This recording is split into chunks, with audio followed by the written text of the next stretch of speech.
back in the early 1990s that you see.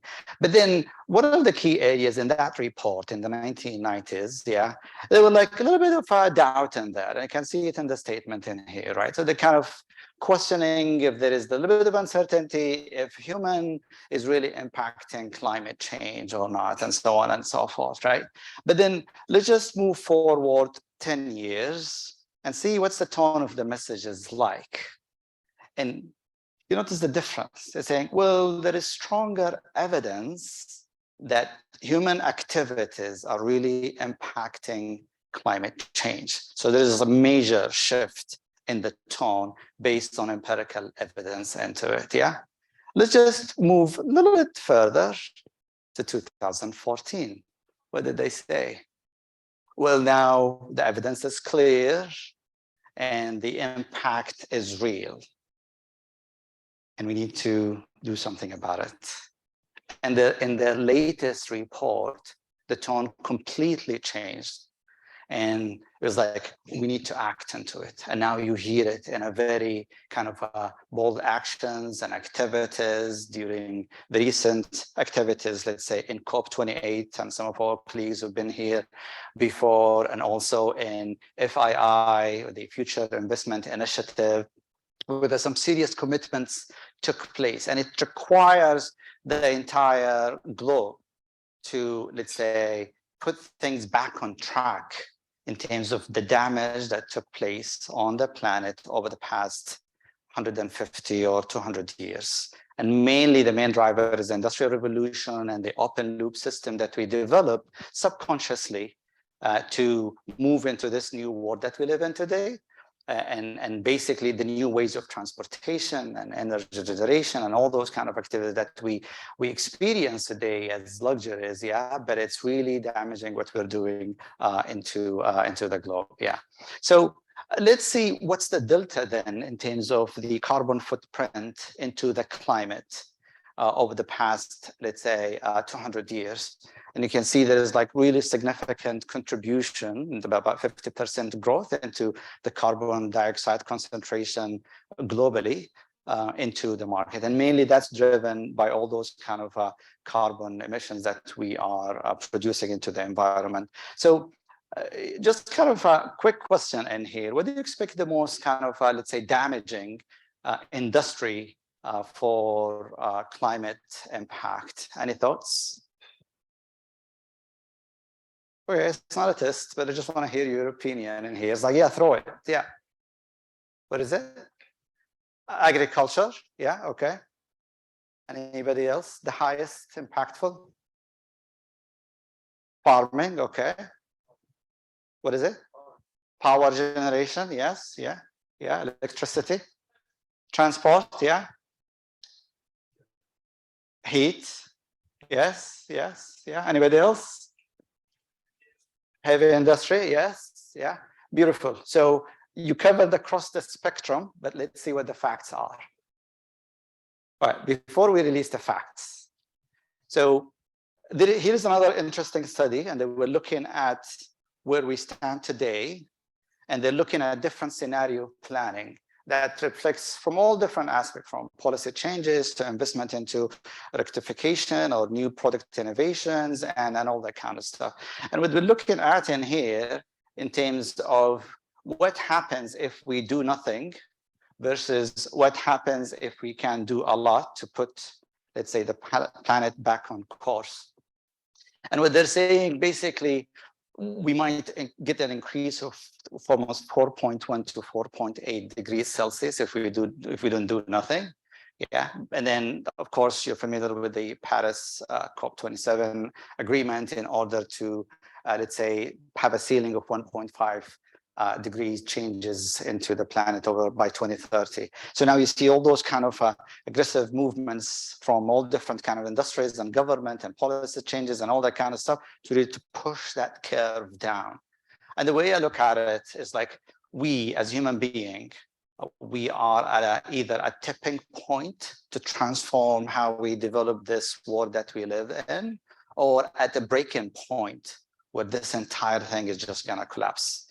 And I believe all the kind of recent phenomena that we're living in and all those kind of changes are happening, they're really real. And even at the human level or an individual level and one lifetime value, they feel the delta in those kind of climate changes, let alone what the scientific studies are doing. But I believe as human beings, we're very resilient and we're smarter than dinosaurs. And hopefully we can turn this around and come up with some really brilliant solutions in order to address those global challenges. All right, going back to the question I asked earlier, let's see what the results are saying in here. So we mentioned all those kind of industries, which is brilliant, yeah? But you can see also in terms of the delta of the contribution and the carbon footprint globally across the board, which is quite staggering for me, to be honest. Yeah, we heard energy, transportation, and there is also kind of a cascaded down into distribution within those industries. And this is like a really kind of a let's say, helicopter view of what is the total impact that we're contributing to the environment today, and what can we do to fix that as we move forward into it. So we'll talk about some of those kind of industries, and we'll share some stories, and those stories, they're out there, whether local from CAUS or international, and it just kind of, let's say, as examples of trials to overcome the challenges that we're facing today in those key industries. So if we look at energy, of course, it's big and significant. It splits out to all different kind of areas, and it's quite challenging, but mainly it's like residential is really key in terms of the consumption. There is a lot of big challenges in there in all different regions and parts of the world as we move forward. And one of the stories that is for this company, I'm familiar with Sunrun. It's an interesting company out of the US. And this company was formed between an engineer and a financier, which they might kind of sound relevant to each other. But what the engineer was trying to develop here, develop a solution for solar systems for houses within the US in order to, let's say, reduce the energy consumption, obviously, and also sell stuff to the grid whenever they have surplus into the market, which was really interesting. But then we're trying to develop the product, sell it into the market. It was not selling because, any thoughts why? What are the key challenges that could be if you wanted to go into that direction? Any thoughts? Why wouldn't sell? First price, yeah, what do you mean? The cost, the return of investment of this is too long. That's right.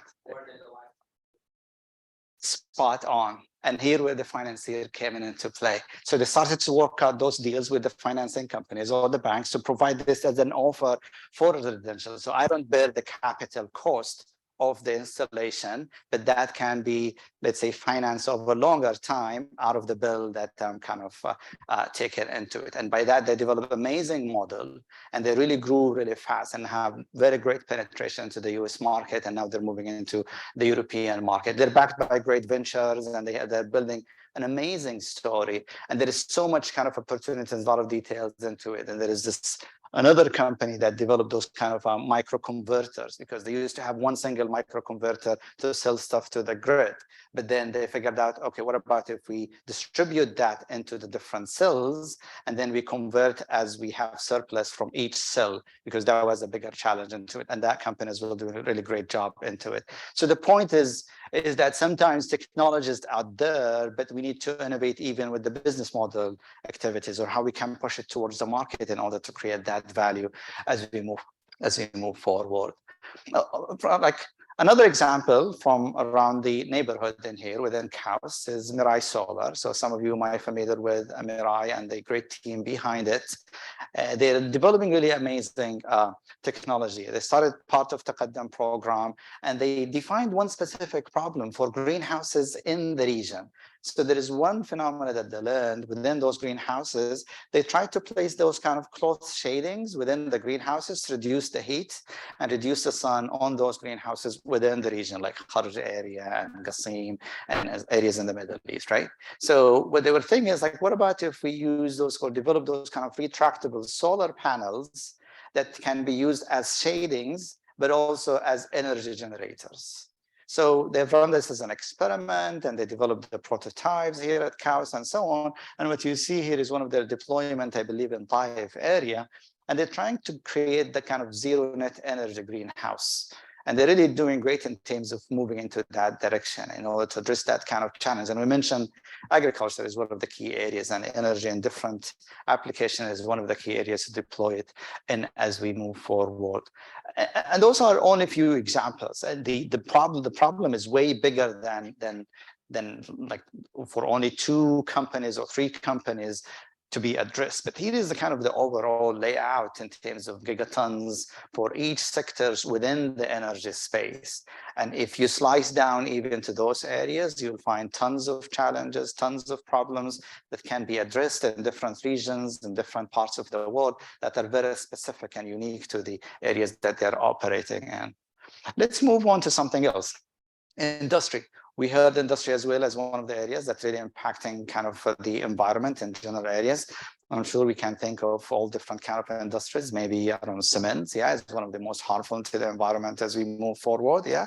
But it is one interesting company that came out of the MIT, and they're backed by SOSV as ventures in terms of their funding moving forward. But they tried to innovate into the process to create a low carbon footprint cement creation or process for cement manufacturing industry. They call this company Sublime Systems. You can check out their website, amazing details in there, and you can see also the founders, faculty members with their students from MIT.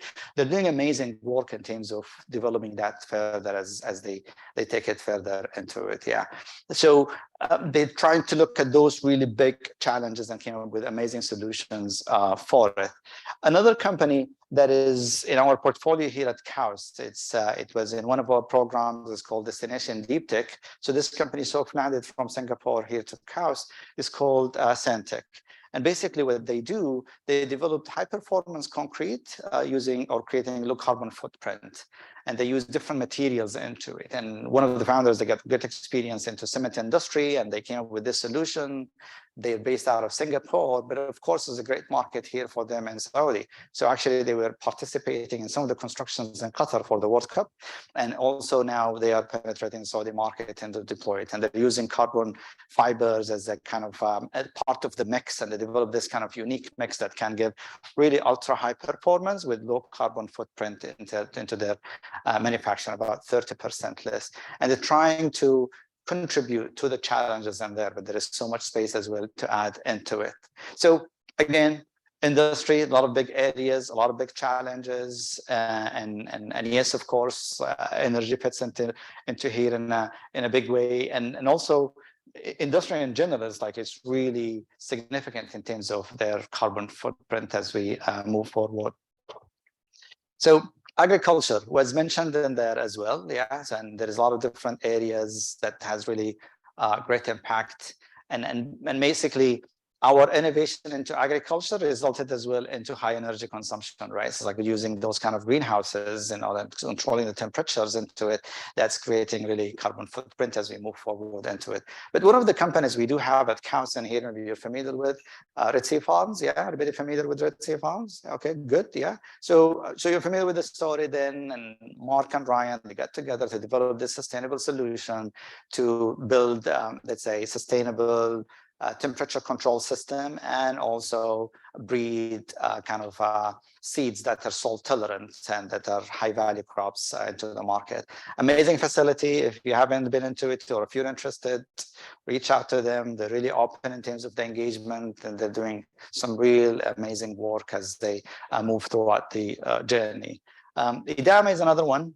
Maybe you're familiar with them. Anybody familiar with Idama Solution? Yeah, all right, perfect. Yeah, great. So good to hear that. So the founders, they've done a really great job, and actually now they're operating at 6,000 tons a year in terms of processing organic waste, and they're expanding and talking to different players within the country to take it to the next level and process large volumes of organic waste across the country in Riyadh and in different areas as they move forward. Maybe you've seen recently they signed an agreement with CERC, which is the National Recycling Company funded by PIF, and they are really on their way in order to, let's say, take this to the next level and contribute to the carbon footprint that we generate out of the organic waste. So instead of kind of dump it into the ground and generate all those kind of harmful gases and so on, then they can turn it into something else with great value, it has precious value for plants as they move forward into it. And there is another one, it's called Polymeron. Again, it's the Qaddam startup, amazing founders, they're doing really great stuff. Anybody familiar with them? Yeah, when I see hands up. Yeah, so they tackled an interesting problem where basically they looked at some of the waste that we do have, organic waste, and specifically they were looking at dates. And you know, it's like how many dates we have in the country and in the region as well. And it's a major waste into it. So, and they look at it as a source and can be converted into bioplastic material as they move forward. But the real kind of breakthrough as well, they've just recently got awarded from Tenmia Food, where they kind of unlocked a new market, which is the poultry waste.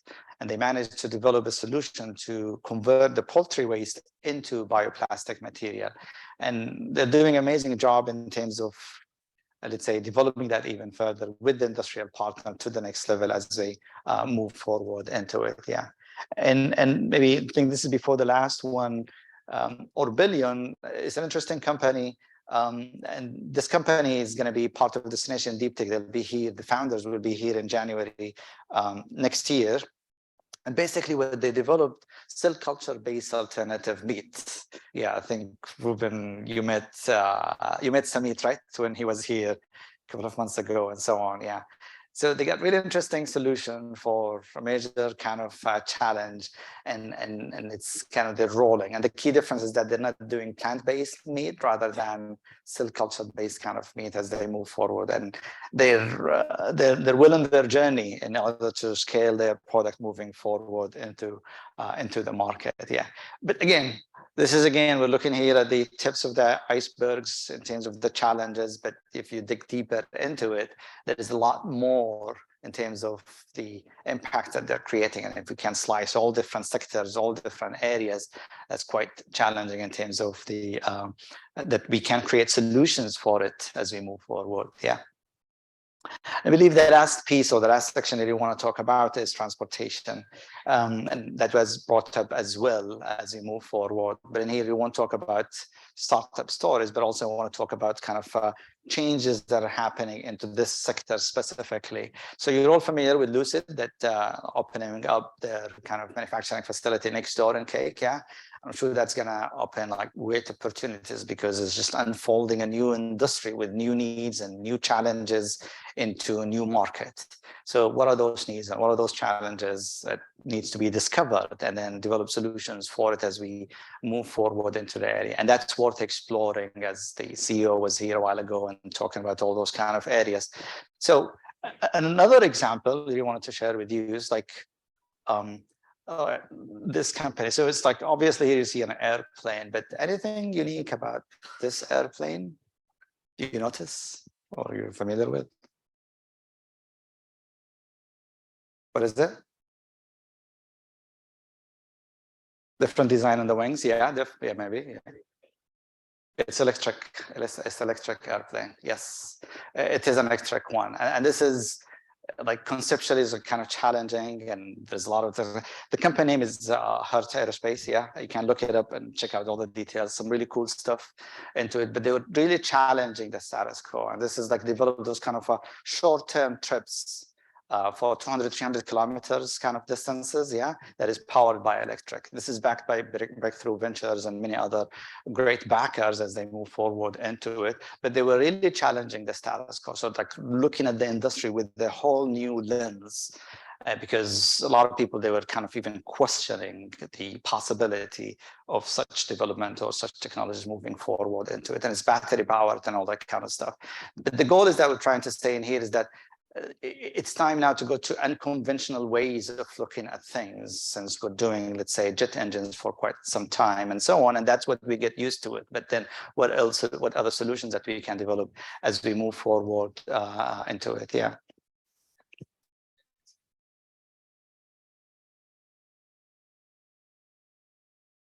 You mean NEOM, right?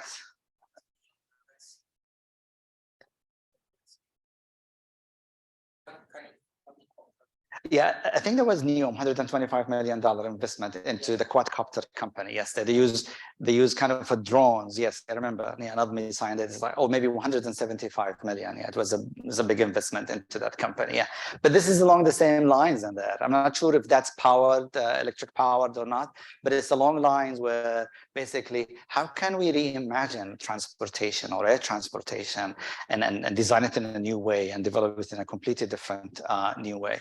But again, it's like the sector is really huge. The challenges there are major, and you can look at all different sectors and all the details within those sectors as we move forward.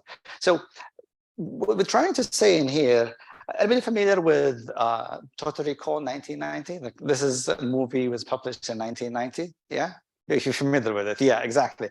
So what do we see in here, Mahmoud? Exactly. Yeah, it's autonomous vehicle. It's Arnold Schwarzenegger. He is on the scene driving autonomous vehicle. But what was the date that they imagined this to take place in? Do you remember? Anybody remembers? Yeah. No, that's the date of the release, but the date that they imagined the scene was in. Anybody? Okay, take a wild guess. What is it? 30, 230, 230. 2030. Anybody gonna increase? 230, 230, 230, 50, 250, 250. Anybody's gonna increase? 250, 250. Going once, going twice, going inside, 250. It was 2080. 2080, 2080.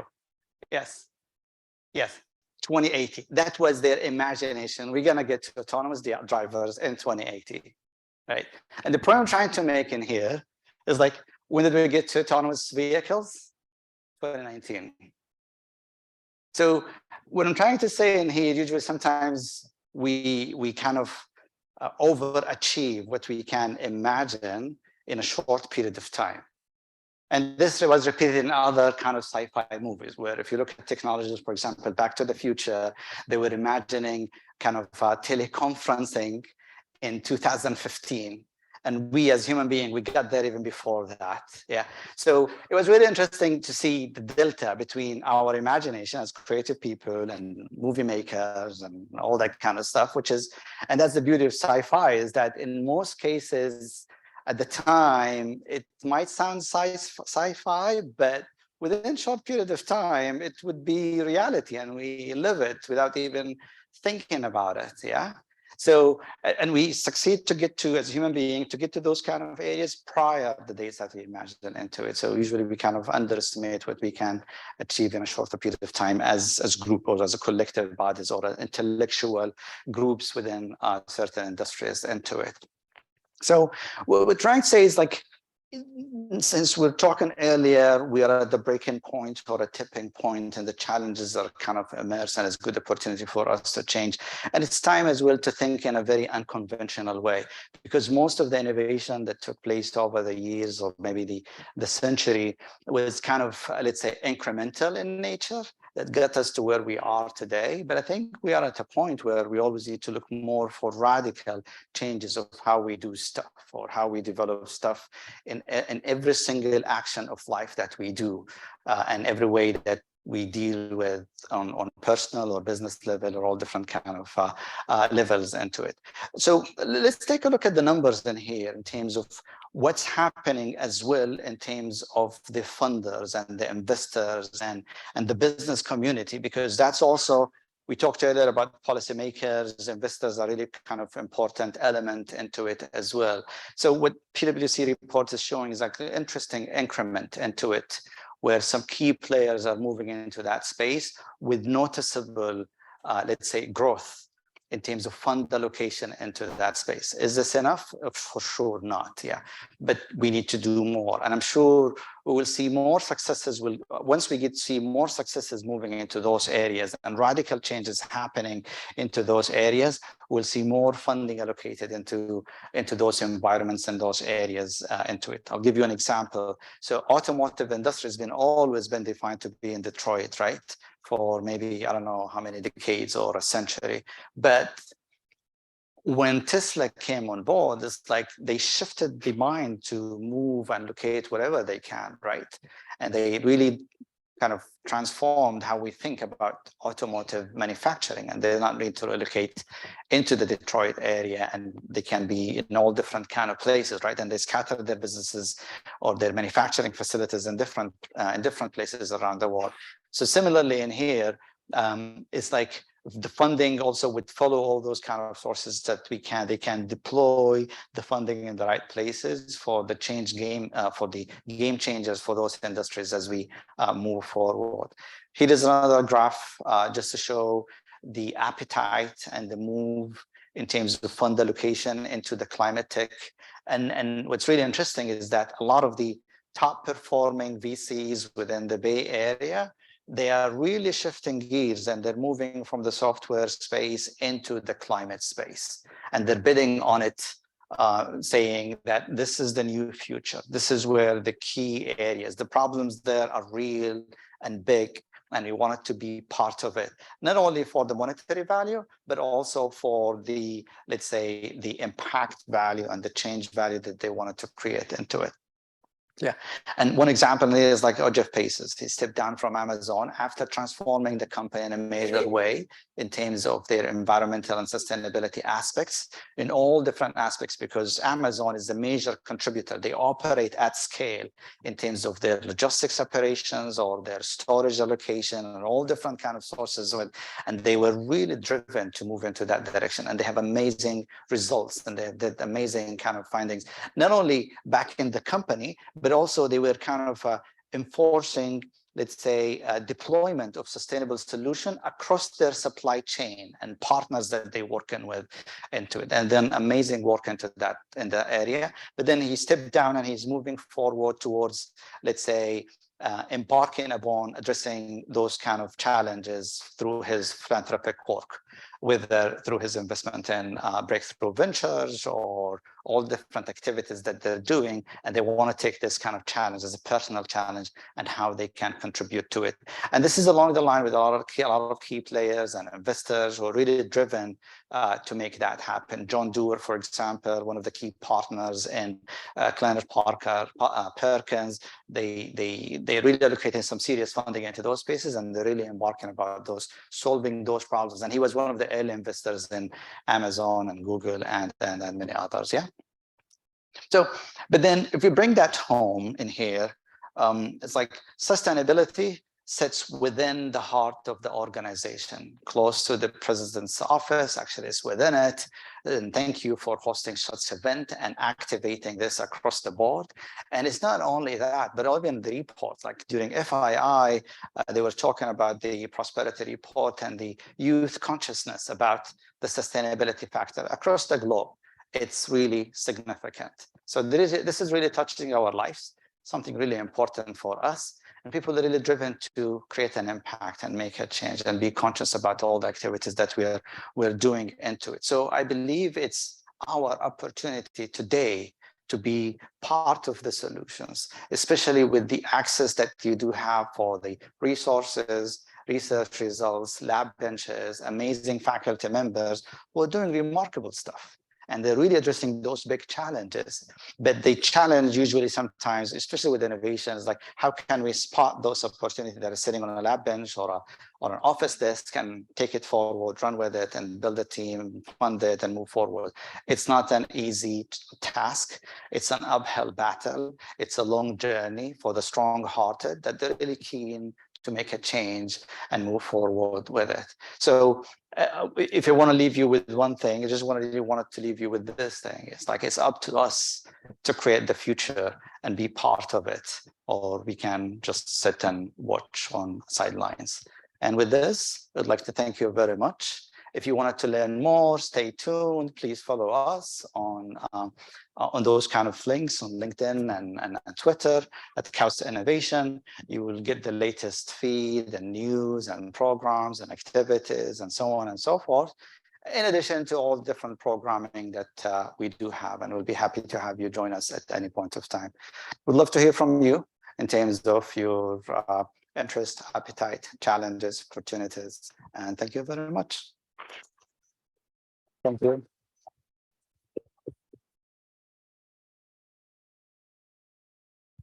Yeah, we're open for questions. Is there any questions from the audience?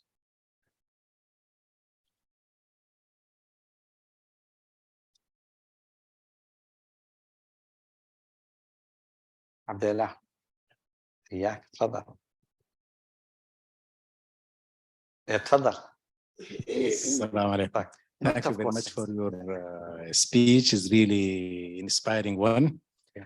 I have one simple question. Yes. About the deep technology innovation. It's require a lot of early stage investment Yes. in form of grant, not alone or Yes. something like this. Agreed. And that is what's going on in the United States. That is Agreed. why you are seeing so many deep technology innovation coming out on the yearly basis or maybe in the daily basis. Yes.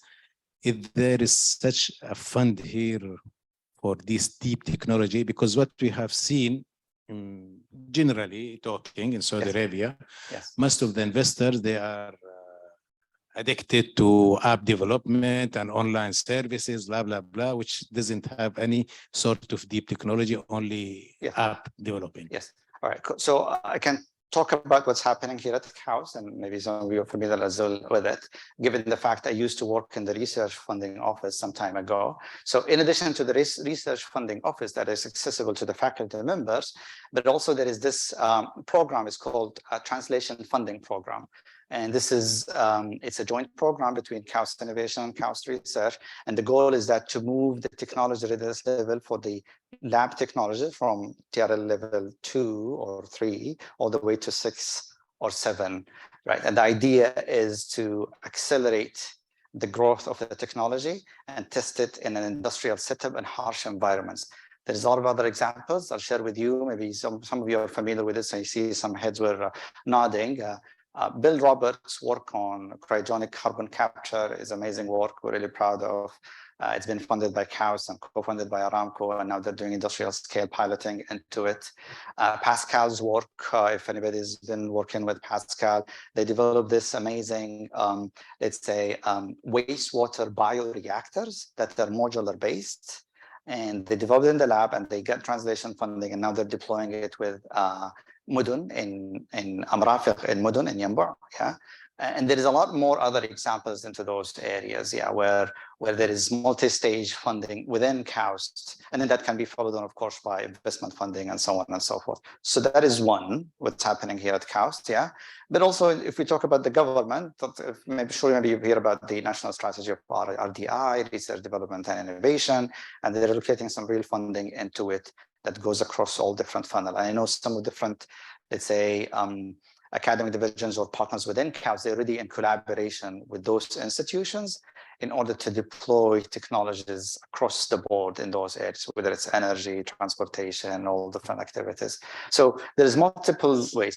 And one more thing, just wanted to highlight that thing, and Anna here was like in FII, which is the Future Investment Initiative, the global exposure that the country is creating, especially for, let's say, across the board, but specifically as well for sustainability with all different government initiatives, is really remarkable. And it's attracting some serious capital, some very high profile figures from across the globe in order to look at the opportunities that are on like around here in the region, right? For example, next week we got a delegation of 30 deep tech investors coming in here at KAUST to explore what's happening. And before that we had many, and it's still like there's always those kind of global capital that are kind of looking at what's happening here in the region. Yeah. Dedicated to the So each funding, let's say program, it has its own mechanisms, conditions, requirements, and so on, and you want to comply with that.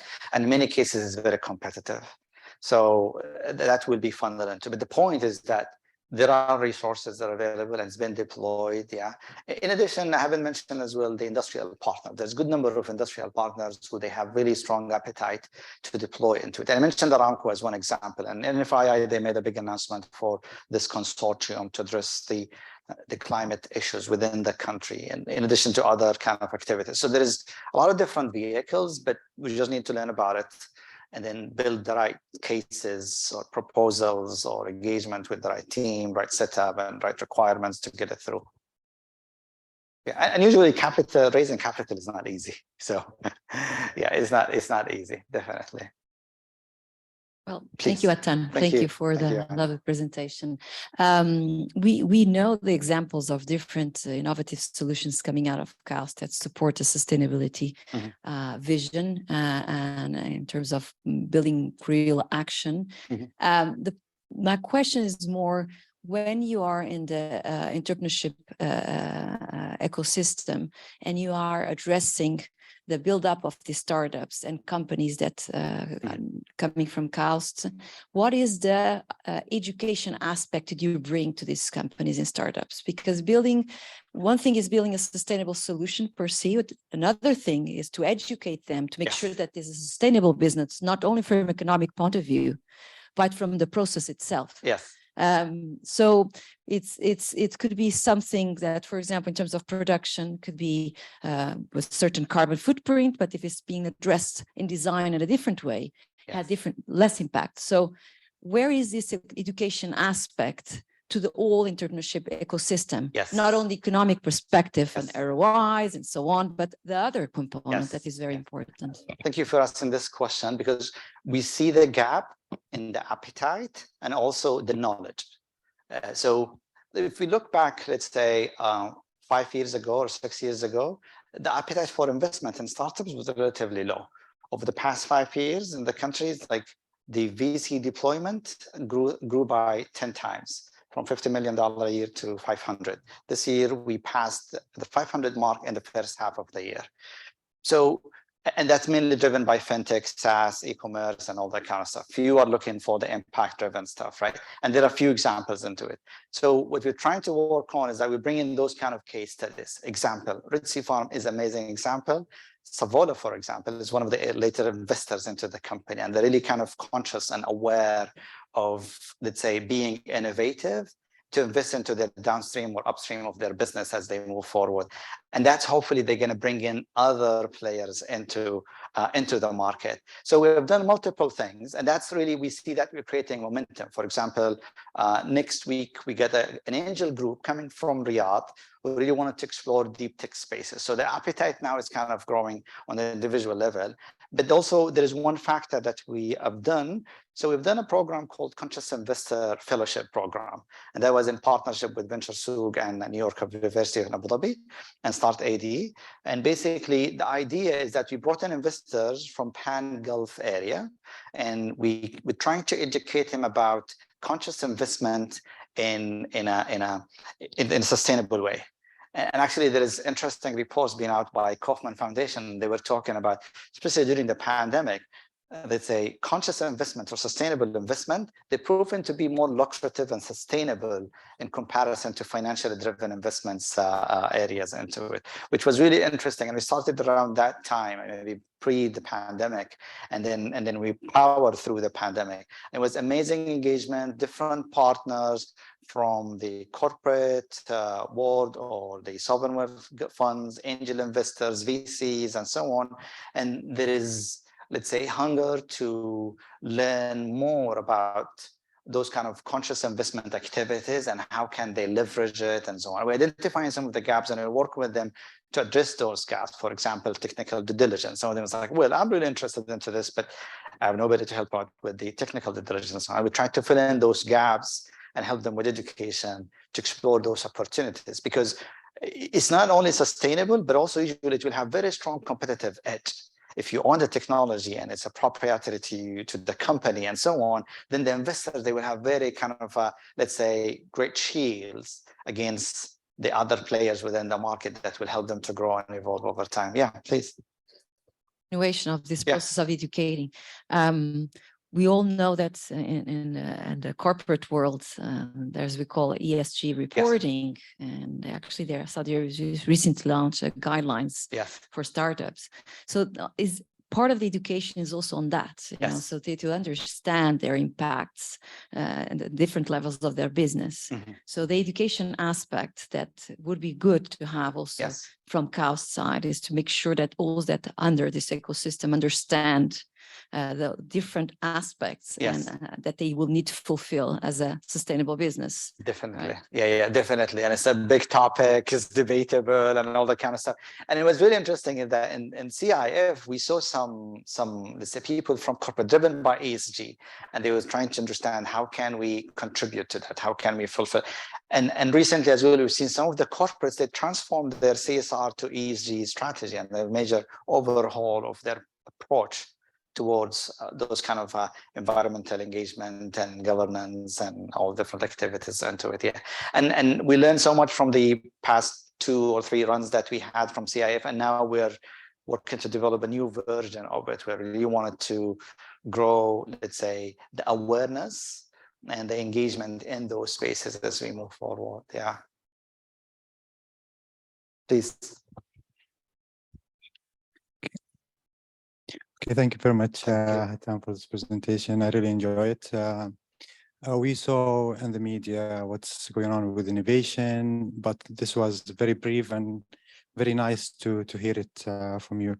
I'm wondering about something regarding the assessment and addressing the national priorities and challenges in the country and how we are driving our innovation in KAUST through this. Especially what's going on with the Vision 2030 and the national program. Also, how we are reflecting that as a science and technology university. Okay, so I just want to make sure that I get it right. So you're talking about the biology, right? About what? The biology of like biological deep tech startups, or?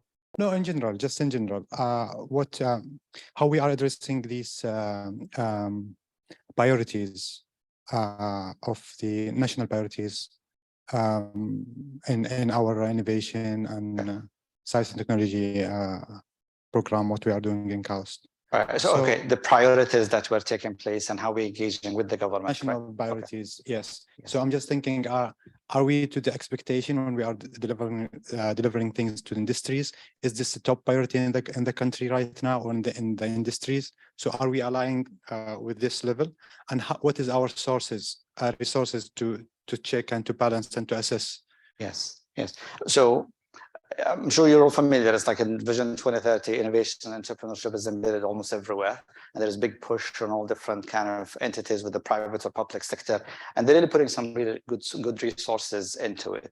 So we have really good engagement with all different kind of, let's say, government institutions at multiple fronts, where we partner with them at different points and they join us at other points and so on, not only in the startup spaces, but even in the corporate spaces. And we have an industry engagement program that is focused around that. And in the past as well, we used to have our corporate innovation program. Now we're revamping it and we're going to launch hopefully in 2023 as well as we move forward, in order to stimulate innovation and entrepreneurship even within the corporate setup as we move forward into it. So definitely it's top on the government's agenda. We're really outward facing in terms of our engagement with the government across the board. I mean, like in all different kind of sectors and engagement. And we try to, let's say, fulfill, partner, support, collaborate whenever possible, and we can add value to the corporate partners as we move forward. Yeah. I hope that answers your question. Yeah, we can go into details. I'll give you one example in there where basically we launched our entrepreneurship adventure, which is an online course in Arabic language about entrepreneurship. And the goal is that to spread that kind of knowledge across the board to the audiences. So we're targeting undergrad students mainly, but we launched last year in July 2021. And in the first year, we reached out to 100,000 people across the country. And actually we overspilled to 78 countries. What was really interesting is that 55% of participants were age groups between 25 to 45. They were kind of professionals within government and private sector and non-profit organizations. And there was really great appetite at all different areas. And that's our kind of, let's say, understanding, is that we want to spread that as knowledge that they can deploy anywhere they go, whether it's in corporate or government or private sector, not necessarily creating new ventures. It's a subset out of that kind of composition, because we need to innovate across the board. Yeah. And there is a lot of different initiatives as well in place as we move forward. Maybe you've heard about the 4IR Center or the Center for Fourth Industrial Revolution Center with NIDLib has been announced as an MOU and so on. And that's to empower SMEs in terms of deploying a digital solution and digitizing their operations and manufacturing and so on. So there is a lot of different engagements from different fronts, on how we can engage into it. In addition to the research collaboration that is happening across the board, across campus and all different areas, I think I can see a great opportunity for KAUST and innovation regarding most of the initiative has been announced for the government, especially for 2030 initiative and green initiative. Yes.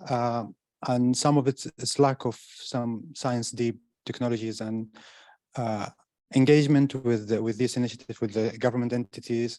It will bring resources to university and to run this machine. Yes. For a good reason. Yeah. Yes, definitely. And we're working with them at multiple fronts. Yes. Yeah.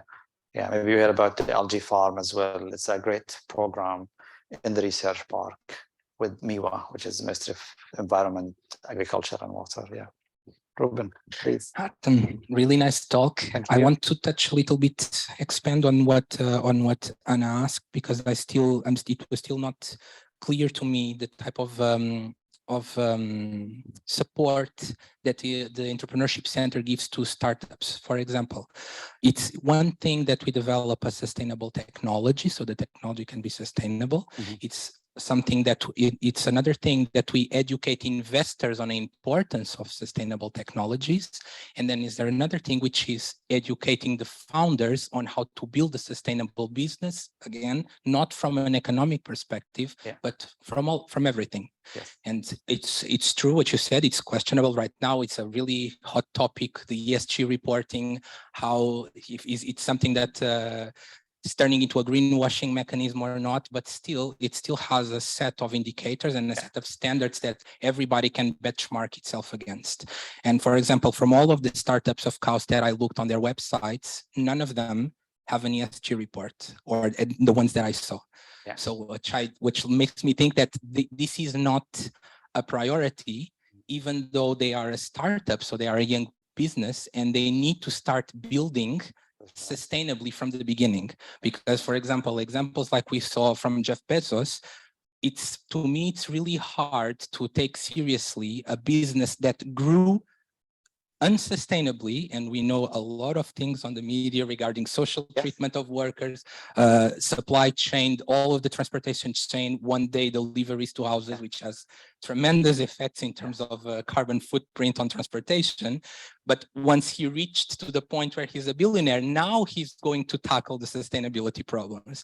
And I think the focus in here should be not to destroy and reach a point where then we reverse, but grow sustainably until we reach that stage. That's right. So the question is really if there are mechanisms. So when a startup or a research group wants to translate a technology from the lab to a company, and we have to go through supply chain, is there any sort of education tools where they can learn about what is SDG report, what is the GRI framing, what are certificates in sustainability or ISO standards, that if they are building their company from scratch, they can straight away delve in and say, okay, I want to be energy management efficient for my company. So I need to apply for this. How is the process in these terms? All right, perfect. Like how you split it, you're spot on. Yes, we're working with investors to educate them, and actually because we hand the baton to them. Once we have the educational program, we have different set of elective courses towards students as educational programs for,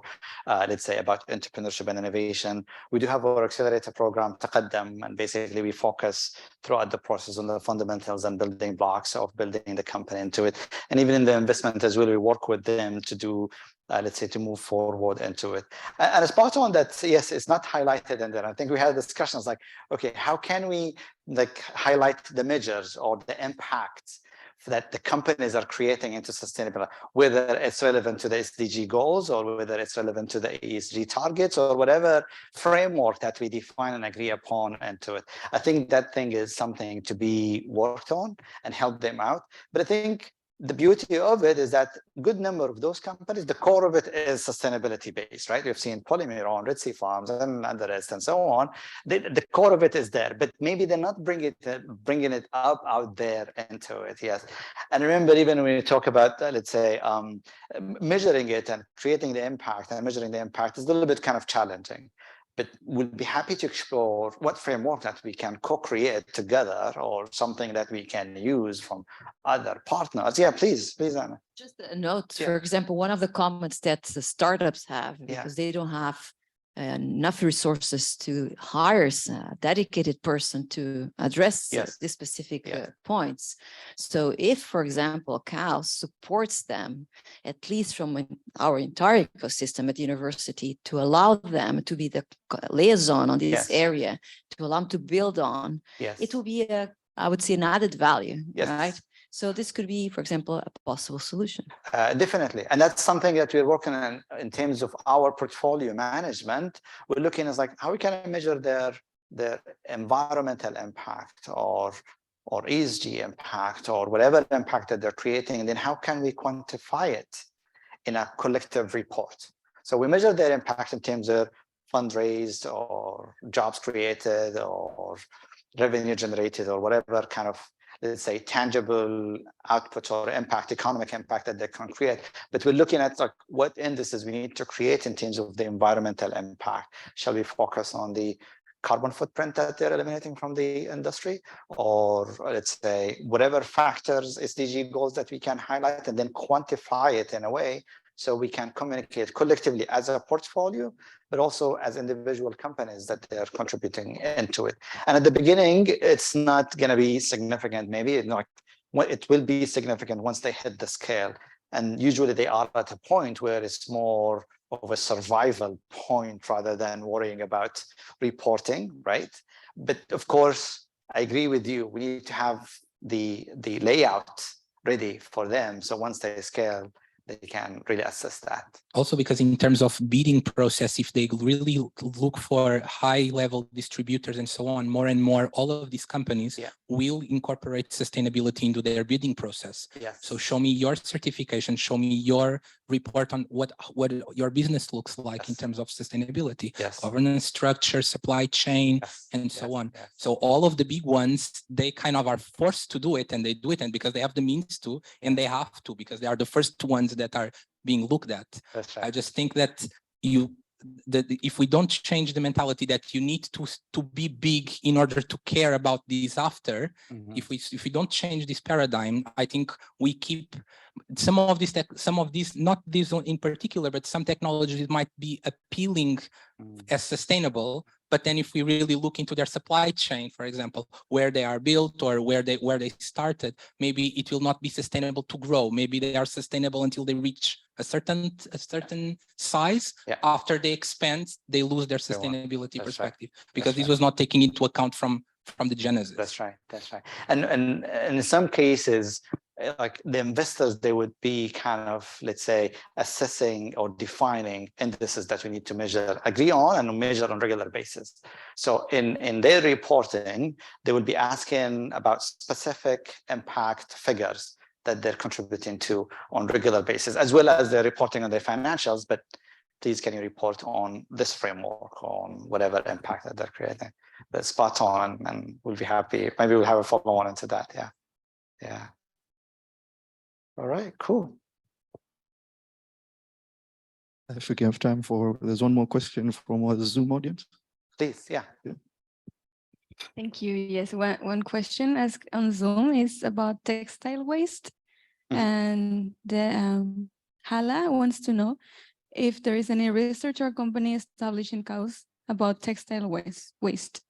Interesting. What is it? Oh yeah, exactly. That's what I wanted to say. Yeah, thank you, Rohan.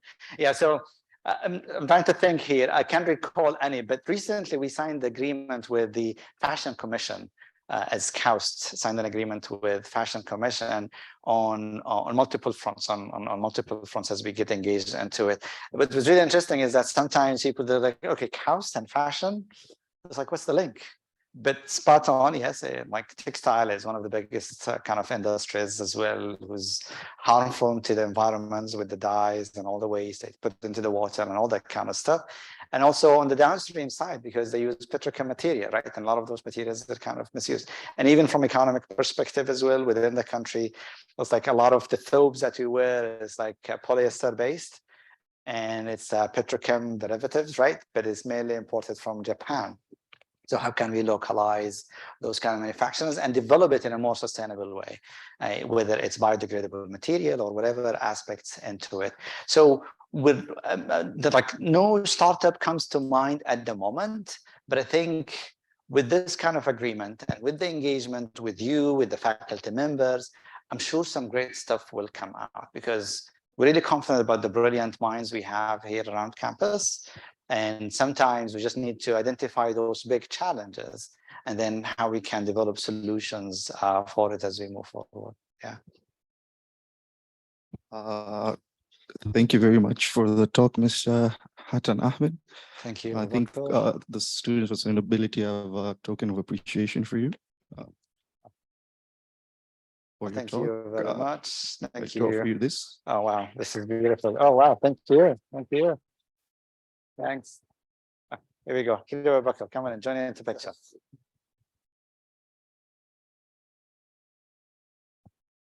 All right. Okay. Thank you very much. Really appreciate it. Did you draw this, Abu Bakr? That's not me. The artist is at the back. You can see all the okay. details, and there's a description of what the inspiration behind the painting is. Wow.